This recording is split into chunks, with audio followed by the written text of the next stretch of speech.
Olá, pessoal, sejam todos bem-vindos. Meu nome é Aniele Hegermann, sou coordenadora de operações na Licitar Digital e hoje vamos gravar este vídeo para falar sobre a Lei Complementar 123 de 2006, a lei que institui benefícios para as micro e pequenas empresas, e vamos trazer aqui algumas polêmicas. Essa lei ela não é tão nova, não é uma lei recente, e ao longo do tempo na sua aplicação surgiram várias dúvidas e alguns pontos aí de que não tem necessariamente um consenso sobre como fazer a aplicação. E para tratar desse assunto, está aqui comigo hoje o professor Juliano Calazans. Seja bem-vindo, professor. Obrigado, Aniele. O professor Juliano, ele tem larga experiência prática no trabalho atendendo tanto municípios quanto câmaras municipais. E por ter justamente essa bagagem prática, ele é o nosso convidado para tratar do assunto. Em sua grande maioria, as licitações, elas abarcam esses benefícios. Então, não é raro, não é uma eventualidade. Pelo contrário, a aplicação da lei, ela é regra. Mas para que possamos começar aqui a falar desde o início, eu quero passar a bola para o professor Juliano. Inicialmente, queira se apresentar, professor? Pode trazer aqui para nós o seu currículo? Sim. Pois é, pessoal. Eu sou o professor Juliano Calazans, sou assessor e consultor jurídico, especialista em licitações e contratos e em direito público, e sou também professor de direito. Perfeito, Juliano. Vamos dar início aqui, então, aos assuntos propriamente. Para que possamos começar essa temática, eu acho muito importante a gente conceituar, né? Então, vamos começar do básico mesmo. O que é essa lei, a Lei Complementar 123? Qual que foi o objetivo do legislador quando ele propôs esta lei? E vamos também tentar entender qual que é o grau de abrangência dela. Sim. Olha, é uma lei importantíssima, né, que busca trazer um certo grau de equidade de participação nos procedimentos licitatórios entre micro e pequenas empresas e as equiparadas, né? Como é o caso da MEI, do produtor rural. Possibilitar que esses personagens, esses atores, eles participem com uma certa igualdade de condições junto a empresas de maior porte. Uhum. Na faculdade, quando eu dou aula de direito administrativo, e a gente estuda lá o artigo 37 da Constituição, a gente fala do princípio da igualdade. E quando eu vou falar de licitações, e eu falo do tratamento favorecido e diferenciado para micro e pequenas empresas, sempre tem aquele aluno que fala assim, professor, mas como assim tratamento favorecido e diferenciado se a gente tem o princípio da igualdade? Sim. Mas a verdade é que para que nós tenhamos equidade, eu não consigo ter equidade se eu tratar igualmente a todos. Só existe equidade se eu tratar igualmente os iguais e desigualmente os desiguais na proporção de suas desigualdades. Só assim eu vou conseguir aproximar um dos outros. Verdade. Eu cito inclusive um exemplo do coletivo, do ônibus urbano. Se ele tiver escada para todos, ele está tratando todo mundo igual, não tá? Tem escada para todo mundo. Mas como é que o cadeirante vai fazer para subir? Ele Se não tiver um precisa elevador. de um tratamento diferenciado. Exatamente. Ou seja, se eu tratar igualmente todo mundo, não vai haver equidade. O tratamento diferenciado é o que traz o acesso na mesma medida, né? Exatamente. Ótimo exemplo, professor. Exatamente. Então não se deve ter essa ideia de que o tratamento favorecido, o tratamento simplificado, diferenciado, é inconstitucional. Pelo contrário, ele busca propiciar essa equidade, essa igualdade entre micro e pequenas empresas e empresas de maior porte, porque senão elas teriam uma dificuldade muito maior de acessar as contratações públicas. E quando a gente fala de abrangência, é uma lei complementar que é uma norma geral em licitações, né? Sim, é uma lei complementar de âmbito nacional, que vincula todos os entes federativos, União, Estado, Distrito Federal e municípios. Todos se subordinam a essa lei. Então, independente de onde essa licitação está acontecendo, se for no Brasil, ela vai precisar respeitar as normas que estão ali presentes na Lei Complementar 123. Sim, sem sombra de dúvidas. Perfeito. Complementando, em relação a quem tem direito a esses benefícios, eu acho importante a gente deixar claro que isso está atrelado ao faturamento da empresa em si. Sim. Né? Então, eu gosto muito de explicar que o teto é 4 milhões e 800 mil. O teto para a qualificação como empresa de pequeno porte. Isso. Abaixo disso, a gente vai ter as divisões. Então, o faturamento do MEI, ele é até determinado valor, depois o ME até determinado valor, né? Mas o importante é que estejam abaixo de 4 milhões e 800 mil. Inclusive, uma inovação que a Lei 14.133 trouxe, que não está prevista na Lei Complementar 123, é a necessidade de a empresa declarar que no exercício da licitação ela não tenha firmado contratos que ultrapassem esse limite de 4 milhões e 800 mil. Mas isso dentro do ano? Dentro do ano. Do ano, dentro porque do período de um ano. Esse enquadramento ele é observado anualmente. Isso. Só que veja bem, porque se a gente for levar em consideração só o que está previsto na Lei Complementar 123, se a empresa não teve um faturamento anual anterior de 4 milhões e 800, ela vai estar enquadrada como uma empresa de pequeno porte. Sim. Mas pode ser que mesmo enquadrada como empresa de pequeno porte, no exercício financeiro em curso, ela já tenha firmado contratos com a administração pública que superem esse valor. Vão desenquadrá-la dentro daquele ano. Exatamente. E aí a lei exige que o licitante declare que nesse período atual, aquela empresa ela não firmou contratos com a administração pública que ultrapassem aquele valor. Porque se ela tem contratos, embora ela esteja enquadrada como EPP, se ela já firmou contratos que ultrapassam esse valor no exercício financeiro em curso, ela não gozará dos benefícios. Subentende-se que ela vai se desenquadrar, então. Exatamente. E a partir dali ela já não teria mais direito aos benefícios. Exatamente. Eu acho muito importante, professor, deixar claro aqui esse valor, né, que a gente colocou aqui de 4 milhões e 800 mil. Atualmente, nos nossos canais de suporte na Listar Digital, a gente sempre recebe essa pergunta, porque muitas vezes o fornecedor ele não sabe qual é o enquadramento dele. E no momento que ele vai preencher a sua proposta, ele é questionado, precisa fazer essa declaração. Tá? Então, a margem de corte é exatamente esses 4 milhões e 800 mil. Se a sua empresa tem um faturamento inferior a esse valor, você goza dos benefícios da Lei Complementar 123 e vai se declarar como tal.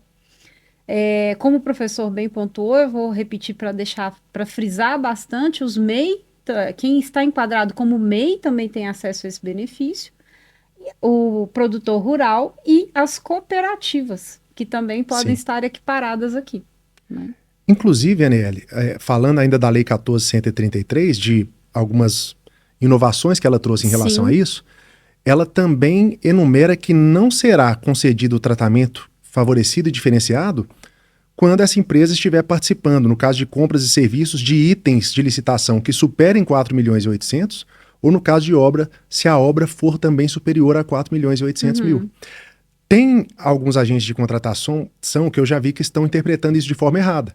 Eles estão impedindo a empresa de pequeno porte de participar quando o item da licitação ultrapassa 4 milhões e 800 mil. E não é o caso. E não é o caso. Na verdade, só não vai ser aplicado o tratamento diferenciado para ela. Mas eu não posso impedir que ela participe. Sim, então nas licitações com o valor superior a 4 milhões e 800 mil, e aí no caso de bens e serviços eu vou considerar os itens, e no caso de obra, o valor global da obra. Sim, aí não cabe a aplicação. Não se aplica o tratamento favorecido diferenciado, mesmo que a empresa esteja enquadrada como ME ou EPP. E aí eu quero deixar destacado que essa é uma das adaptações para atender a Lei 14.133, que a plataforma da Listar Digital já oferece aos seus clientes. Isso é muito importante. Então, essa aferição ela é feita de forma automática dentro do sistema. Que ótimo. A gente, como sempre, prezando por automatizar o máximo possível para minimizar as chances de erro. Né? Com certeza. Evoluindo então, Juliana, agora eu quero te perguntar sobre os benefícios. É possível enumerar quais são esses benefícios? Sim, é possível. Que a Lei Complementar traz? Sim, com certeza. Olha, dentre eles, a gente tem aqui a necessidade de comprovação de regularidade fiscal e trabalhista apenas para fins de assinatura do contrato. O que isso quer dizer?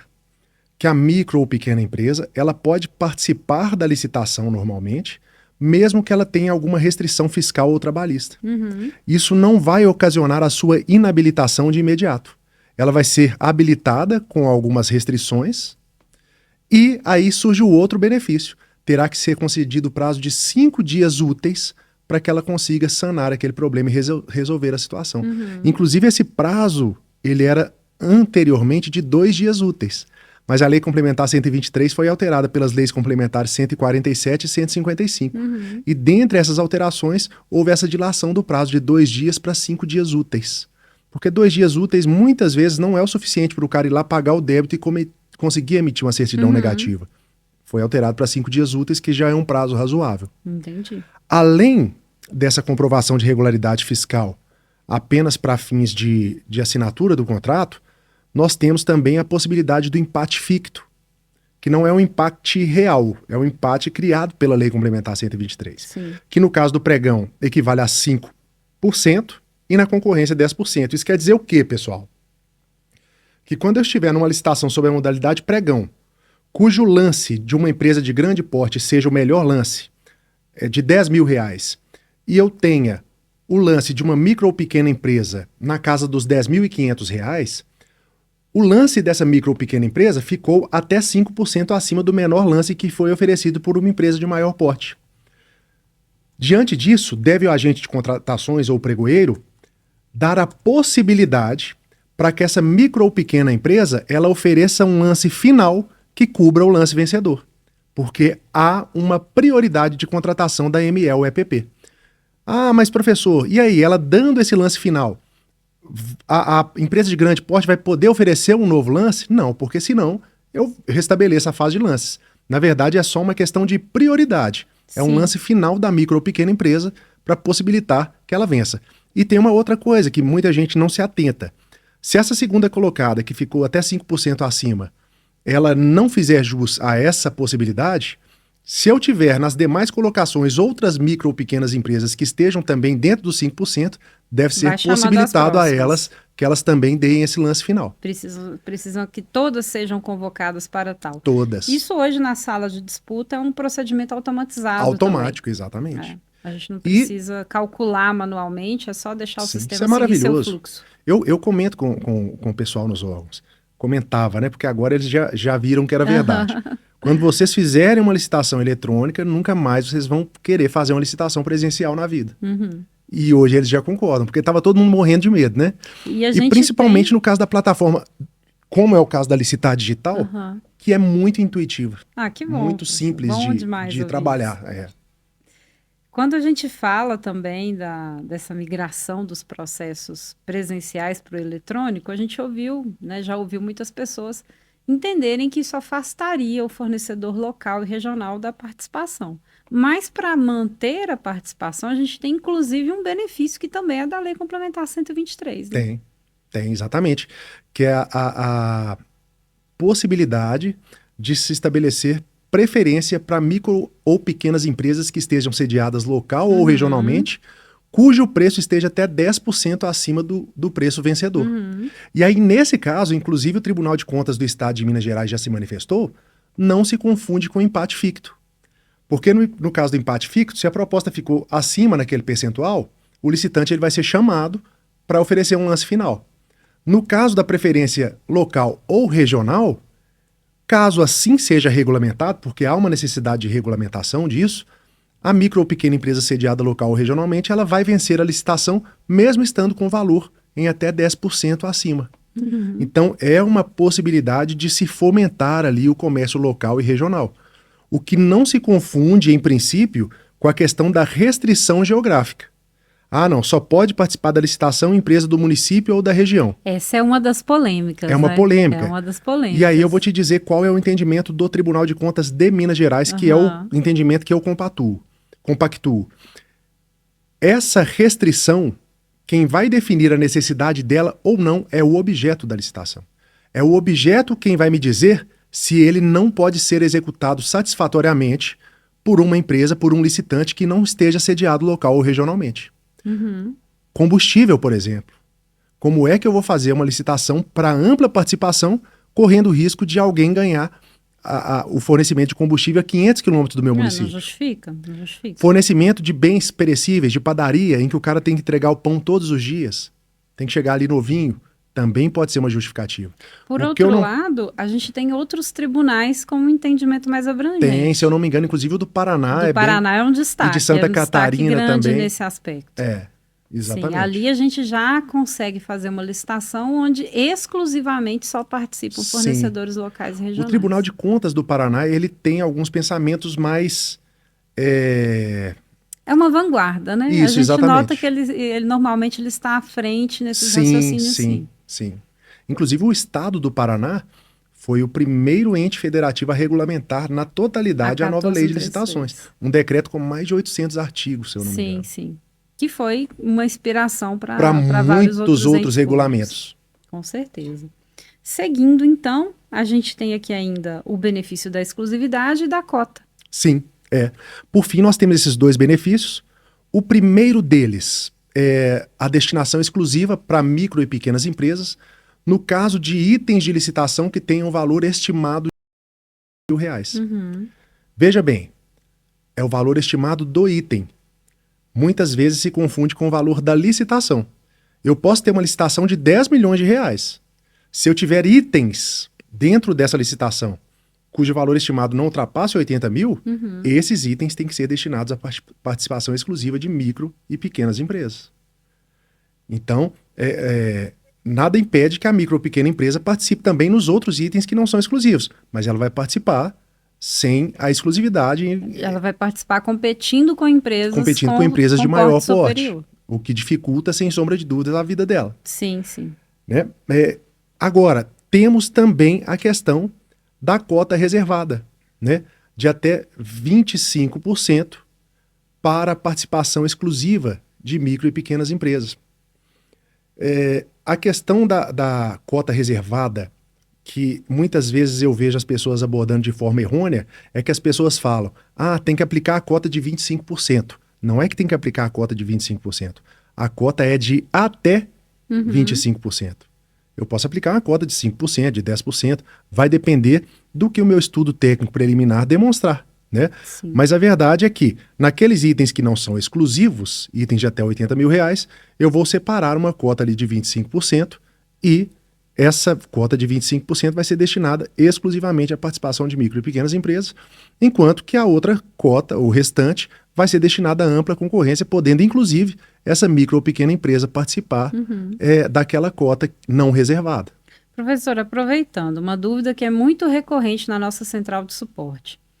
Nessa licitação onde eu tenho uma cota de 25% reservada para MEPP, se na situação da disputa eu não conseguir comprar com as empresas deste porte, mas eu conseguir na parte do lote, né, destinada à ampla participação, eu conseguir comprar com uma empresa de porte, outros, né, porte superior, eu posso repassar esse quantitativo dos 25% para essa empresa que ganhou na cota de ampla participação?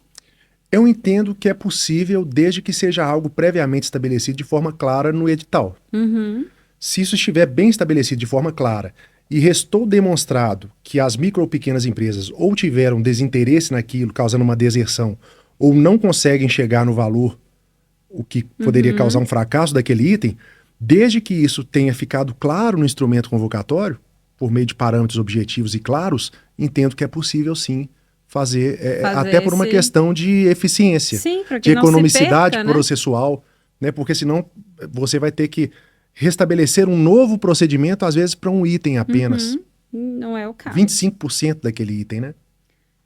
Avançando então aqui nos temas, em relação à regulamentação para aplicação da preferência local e regional, especificamente este ponto da lei, recomenda-se uma regulamentação ou ela é desnecessária? Não, sem sombra de dúvidas é necessária a regulamentação. Tá? A lei como um todo, não. Mas a questão da preferência local e regional é necessária, principalmente em relação à preferência regional. Porque a local eu sei que é o município. É a própria cidade. É a própria cidade. Agora, quando eu falo em preferência regional, qual é a circunferência dessa regionalidade? Qual é a abrangência dessa regionalidade? Vai ser uma micro-região?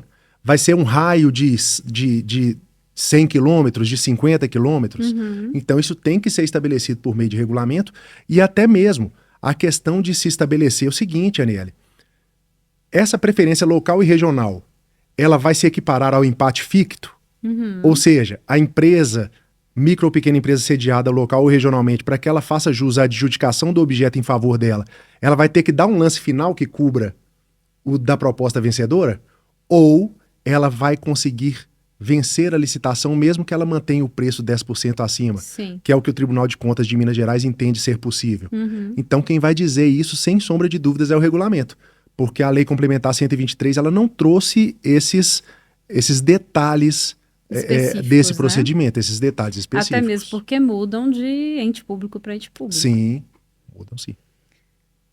Agora eu tenho aqui um ponto que eu acho bem interessante, porque a gente sempre fala dos benefícios que a lei tem. Mas quais são as excludentes desses benefícios? Quando que eles não são aplicados? Sim. Quais são as hipóteses, né? Olha, parece até clichê dizer isso, mas toda regra comporta exceções. Sim. Né? Quando eu falo, não pode restringir o caráter competitivo, não pode estabelecer preferência em razão de sede, naturalidade e domicílio, tudo isso comporta exceção. Uhum. A questão é, quando eu adoto a exceção à regra, eu tenho que fundamentar aquilo, eu tenho que dar uma justificativa fundamentada. O tratamento para as micro e pequenas empresas e equiparadas previsto na Lei Complementar 123 é, sem sombra de dúvidas, a regra. Mas é uma regra que comporta exceções previstas na própria lei. Uhum. A primeira dessas exceções é quando eu não tiver pelo menos 3 fornecedores ou prestadores de serviços sediados local ou regionalmente em condições de atender ao objeto daquela licitação. Na qualidade, obviamente, de micro ou pequena empresa. Uhum. Então, quando eu não tiver pelo menos 3 micro ou pequenas empresas sediadas local ou regionalmente em condições de atender ao objeto daquela licitação, eu não aplico o tratamento favorecido e diferenciado. O que isso quer dizer? Que ela vai competir em literalmente igualdade de condições com as demais empresas. E quando que eu vou fazer a aferição dessa existência das 3 empresas? Do meu ponto de vista, essa aferição vai ser feita na fase de planejamento da contratação. É algo que eu já sei antes de iniciar antes de publicar o meu edital e deixar claro se eu tenho lotes exclusivos ou não. Não tem como ser diferente, porque como é que você vai prever ou deixar de prever o tratamento favorecido e diferenciado no edital se você não aferiu isso antes? E essa regra precisa estar clara no edital, né? Sim, precisa estar clara, porque o que a lei fala é o seguinte, olha, quando não existirem pelo menos 3 micro ou pequenos empresas, né? Micro ou pequenas empresas sediadas local ou regionalmente em condições de atender o objeto. Ela não disse quando não participarem da licitação pelo menos 3 micro ou pequenas empresas sediadas local ou regionalmente. Sim. Então eu também não posso colocar a palavra que o legislador não colocou. Uma vez que eu constatei ali que não existe local ou regionalmente 3 micro ou pequenas empresas em condições de atender o objeto da licitação, e eu faço isso na minha fase de planejamento, num próprio estudo técnico preliminar eu já vou demonstrar se vai haver o tratamento favorecido e diferenciado naquele certame ou não. Porque a partir daí o meu edital já vai ser feito considerando essas condições. Perfeito. Ok? Perfeito. Bom, avançando, a gente falou aqui basicamente dos benefícios, dos pontos de excludência dos benefícios e trouxemos alguns pontos polêmicos. Né? No seu ponto de vista, agora é mesmo a opinião pessoal, a aplicação da lei, ela de fato traz os benefícios que o legislador almejava? Você consegue ver que as micro e pequenas empresas estão estimuladas a participar dos processos de licitação e essa igualdade, ela pelo menos foi iniciada? Vejo que estamos ainda em evolução. Acho que muita coisa pode melhorar ainda, mas vejo que muita coisa também já melhorou. Talvez do ponto de vista legal, a gente tenha mecanismos que são efetivos. O que falta, talvez, é uma melhor informação, um melhor conhecimento dos micro e pequenos empreendedores acerca da possibilidade de se vender para a administração pública. E traçar as estratégias, né, Juliano? Porque já Exatamente. que eu tenho benefícios, dentre eles, inclusive cobrir, ser o último lance dentro de uma etapa de disputa, toda a minha estratégia, ela precisa considerar esses aspectos, né? Sim, sim. Aniele, o que a gente deve pensar é, micro e pequenas empresas são a grande maioria das empresas do país. Sim. São as que mais geram emprego, Uhum. né? Obviamente nós temos empresas imensas que geram muito emprego, mas elas geram muito menos emprego do que todas as micro e pequenas empresas juntas. Com certeza. Então, nós precisamos fomentar esse mercado e conscientizar esse pessoal da possibilidade e da oportunidade que é vender para o governo. Quebrar alguns mitos, alguns tabus, de que tudo é direcionado, de que o poder público não paga. Isso não é verdade. Ah, existe falcatrua, existe coisa errada? Existe no setor público e existe no setor privado. Mas veja bem, trata-se de um ramo tão bom de atuação que no período de pandemia que a gente viveu aí de pelo menos 2 anos, quem vendia para o setor privado quebrou. Quem vendia para o poder público melhorou a sua situação financeira, porque nos momentos de crise o governo tende a injetar dinheiro para movimentar a economia. Então eu vejo que falta mais orientação, mais informação, porque os mecanismos, as ferramentas estão aí, e mais interesse também. Porque muitas vezes diz que santo de casa não faz milagre. Você vai nos municípios e quem ganha as licitações lá, muitas vezes são empresas de fora. E até em municípios maiores. Porque o pessoal do próprio município não se interessa, não interage com a administração, não busca saber como é que são as compras daquele órgão, não procura por editais. E aí... Esse fomento, ele precisa acontecer de muitos lados, né? E Sim. realmente a educação e o conhecimento é o primeiro deles. Sim. Na medida que as empresas, elas entendem, primeiro, que existe uma vontade da administração local de privilegiá-las, preferencialmente contratar com elas, Isso. E são capacitadas para tal, a gente vê o movimento acontecer. Exatamente. Como a plataforma da Licitar, desde 2019, já possibilita a aplicação automática da preferência local e regional, nós já participamos de vários movimentos, né, junto com vários municípios nesse sentido. E o principal motivo, né, a qual eu atribuo o sucesso de vários clientes que estão conosco, é justamente estreitar, trazer essa aproximação, né? E a plataforma ela vem automatizando para que os processos não fiquem mais lentos, porque verificações manuais serão feitas, né? A gente está falando aqui de uma ferramenta de tecnologia que vem para auxiliar e somar junto com o setor de suporte, que também vai ajudar esse fornecedor na sua participação.